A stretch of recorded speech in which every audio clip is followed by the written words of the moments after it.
Dans certaines atmosphères, Dieu n'a pas besoin de ton avis pour changer. Dieu n'a pas besoin de ton avis pour changer tes pensées. Alors que tu rentres dans cette atmosphère, tes pensées sont changées. La Bible dit qu'il respirait le meurtre, mais alors qu'il rentre dans l'environnement où il y avait les prophètes, la Bible dit qu'il commence aussi à prophétiser. La prophétie, c'est le message inspiré de Dieu. Ça veut dire que ses pensées sont imbibées de l'orientation du Seigneur et il ne pense plus comme avant, il pense comme le ciel. Je suis en train de parler de comment être fort mentalement. Nous devons être comme un soldat sur cette terre. Alors comment le faire? Quelles sont les armes? Quels sont les éléments? Quels sont les équipements? Tu dois trouver des hommes et des femmes dans un endroit qui transporte la présence de Dieu. Il ne faut pas être en contact simplement avec des gens et simplement rigoler. Nous avons besoin de la présence de Dieu, de l'onction de Dieu. Il y a des relations qui n'impactent pas, il y a des relations qui ne transforment pas. Nous devons rentrer dans une relation qui amène à ce que nos pensées puissent changer et s'aligner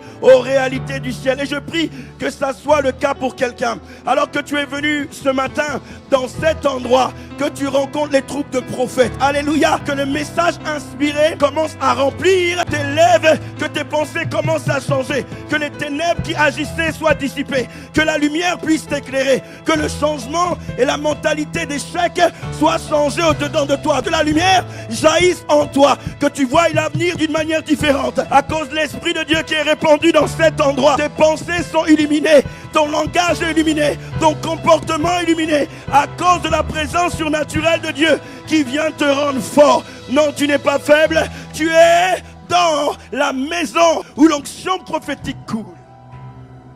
Je veux être là où on parle de Dieu, là où il y a l'Esprit de Dieu, là où il y a le mouvement de Dieu. Lorsque vous vous sentez bloqué, paralysé, parce que c'est possible, venez ici. Tu te sens paralysé et sans force, viens là.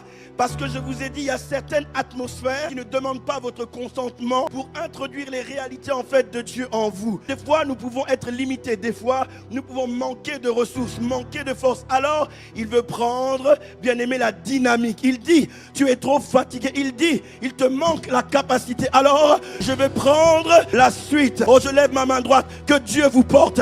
Alors que vous êtes fatigué à l'intérieur de vous. Alors que vous êtes peut-être sans ressources. Alors que vous êtes peut-être sans espérance, que vous puissiez sentir l'atmosphère du ciel capable de vous amener au-delà de ce que vous pouvez penser. Au nom de Jésus, que tu ressentes une force différente, une capacité différente, des aptitudes différentes. Oh, reçois-le dans le nom de Jésus. Je prie que l'atmosphère du ciel soit répandue dans cet endroit, qu'un jeune, un homme, une femme puisse changer, que ses pensées soient transformées par la puissance de Dieu capable de faire au-delà de ce qu'on pense, au-delà de ce qu'on imagine, que tes pensées changent.